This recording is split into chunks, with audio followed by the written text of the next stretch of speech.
بسم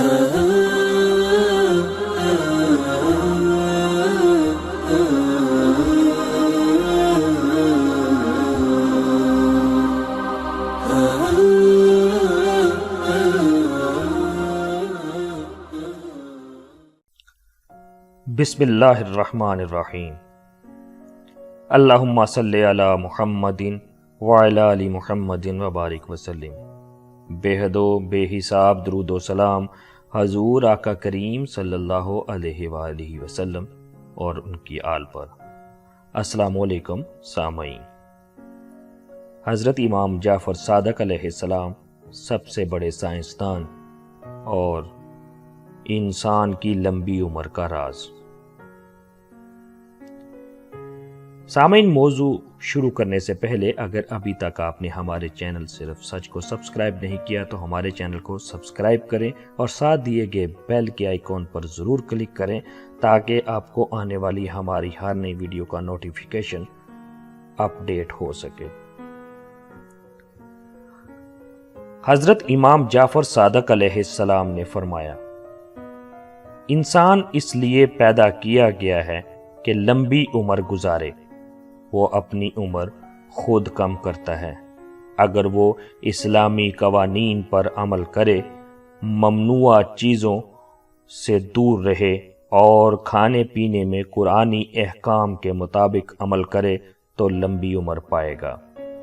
انسانی عمر کی طوالت کا مسئلہ دو چیزوں سے وابستہ ہے، ایک صحت کا خیال رکھنا اور دوسرے بسیار خوری سے پرہیز کرنا۔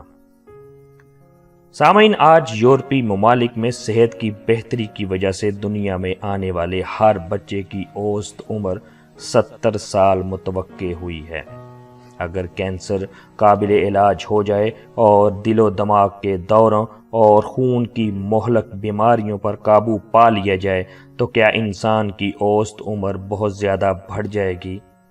ماہرین کا تجزیہ اور اعداد و شمار اس سوال کا جواب نفی میں دیتے ہیں۔ جب کینسر قابل علاج ہو جائے گا اور دل و دماغ کے دوروں اور خون کی مہلک بیماریوں پر قابو پا لیا جائے گا تو بھی انسان کی عمر میں اوسطاً صرف 2 سال کا اضافہ ہوگا۔ دراصل جو چیز اوسط عمر کو بڑھاتی ہے وہ چند بیماریوں کا علاج نہیں ہے بلکہ کھانے پینے کی تمام چیزوں سمیت صحت کے اصولوں کا خیال رکھنا ہے۔ جب انسان تمام بیماریوں کے علاج پر قادر ہوگا تو بھی بڑھاپے سے مرنے سے نہیں بچ سکے گا۔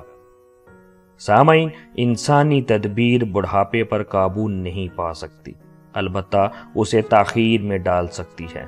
یہ تدبیر آلودگی سے پاک ماحول اور متوازن غذاؤں میں مضمر ہے۔ ماحول کی آلودگی کے علاوہ جو چیز انسان کی عمر کو کم کرنے کا سبب بنتی ہے وہ آواز ہے۔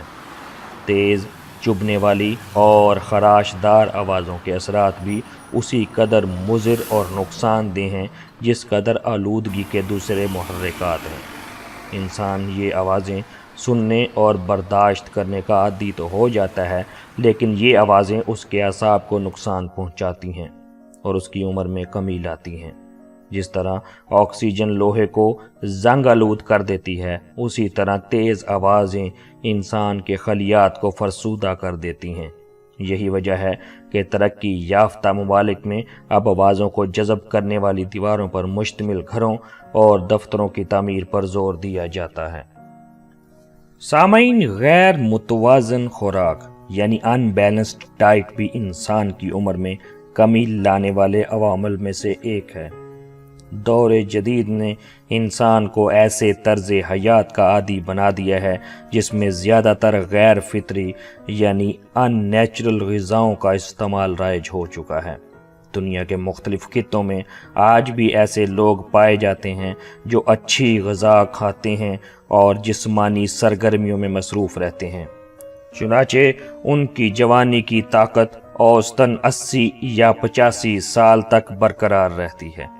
لیکن دور جدید کی آسائشوں میں رہنے والے اور غیر فطری یعنی ان نیچرل غذائیں کھانے والے افراد جوں ہی 50 سال کی عمر کو پہنچتے ہیں تو ناقص غذاؤں سے پیدا ہونے والی بیماریوں کا شکار ہو جاتے ہیں، اور پٹھوں، ہڈیوں اور خون کی بیماریاں انہیں بہت جلد موت کی وادی میں دھکیل دیتی ہیں۔